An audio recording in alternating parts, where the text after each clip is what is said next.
Your rent went up. Groceries cost more than they did 2 years ago. You know someone who just got laid off. There are wars happening. Oil prices are spiking. The world feels genuinely unstable. And then you see the headline, S&P 500 hits another all-time high. 23 record closes this year alone. The market is up there partying like nothing is wrong. Something in your gut says, this doesn't add up. You're right. And in the next 8 minutes, I'm going to show you exactly what's happening and why it's more disturbing than most people realize. Here's what we were all taught. Good economy equals stocks go up. Bad economy equals stocks go down. Clean, logical, and dangerously wrong. Proof.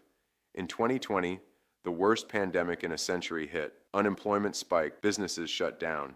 And by the end of that year, the S&P 500 was at all-time highs. A pandemic. All-time highs. So clearly the stock market isn't measuring what we think it's measuring. Here's what it actually prices. The future profits of big companies, interest rates, where money is flowing, and what traders are being forced to do right now. That's the whole game. Not your rent, not your groceries, not whether the world is peaceful. And once you understand that, everything else clicks. The S&P 500 sounds like it represents the whole economy. It doesn't. It's 500 large companies, and the top 10 alone control nearly 40% of the entire index's weight. Nvidia, Apple, Microsoft, Amazon, all clustered in AI and tech.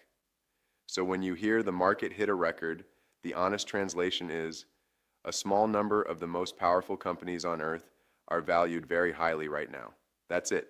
That sentence says nothing about small businesses surviving, nothing about wages, nothing about whether the middle class is growing or shrinking. And a lot of what's driving those giants? Bets on artificial intelligence. Investors believe AI is the next gold rush, and they're pricing that belief in today. That's not a reflection of the current economy. It's a projection of a future that hasn't arrived yet. Markets price the future, not the present. Here's the part nobody talks about on the news. Every time there's a crisis, governments spend massively. The U.S. national debt is now around $39 trillion.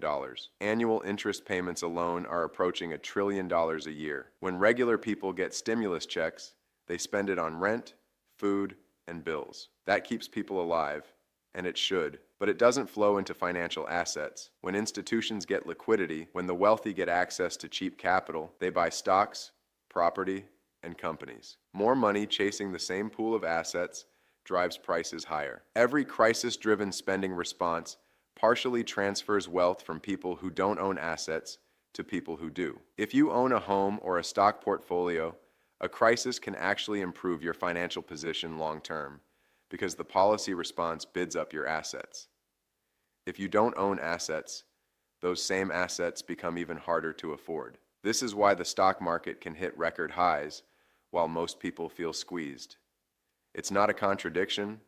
It's the mechanism of wealth concentration working exactly as it tends to work. Politicians point to record highs as proof everything is fine, but those records are proof of something else entirely, who the system is actually working for. One last thing that ties it all together. When governments run massive deficits and print money, confidence in cash erodes. And when cash feels like it's slowly losing value, smart money doesn't sit in cash. It buys assets, stocks, real estate, gold, anything that might hold value better than a depreciating dollar. So you get this self-reinforcing loop. Money printing pushes people into assets. Asset prices rise. That makes cash look even worse by comparison, which pushes even more money into assets. Round and round. Layer on top of that algorithmic trading systems that amplify every move and options markets that force dealers to buy more stock as prices rise. And you have a machine that can keep grinding higher in ways that feel completely detached from reality. Because in many ways, they are detached from reality. The reality most people are actually living. So here's where we land. The stock market isn't a lie. Real people are making real money from it. But it is measuring something far narrower than you've been led to believe. And it's powered by forces that have almost nothing to do